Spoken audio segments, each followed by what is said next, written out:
Сегодня у нас 27 марта.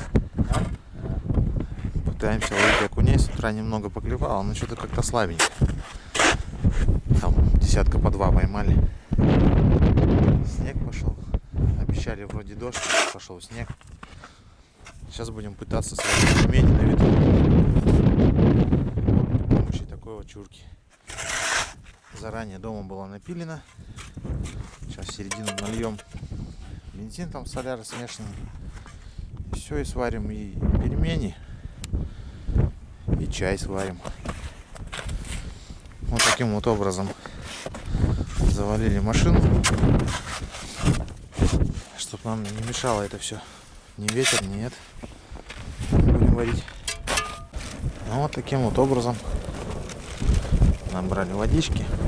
Очень хорошо, как плитка работает. Это все вот так вот. Все, будем ждать. Рыбаки вон рыбачат.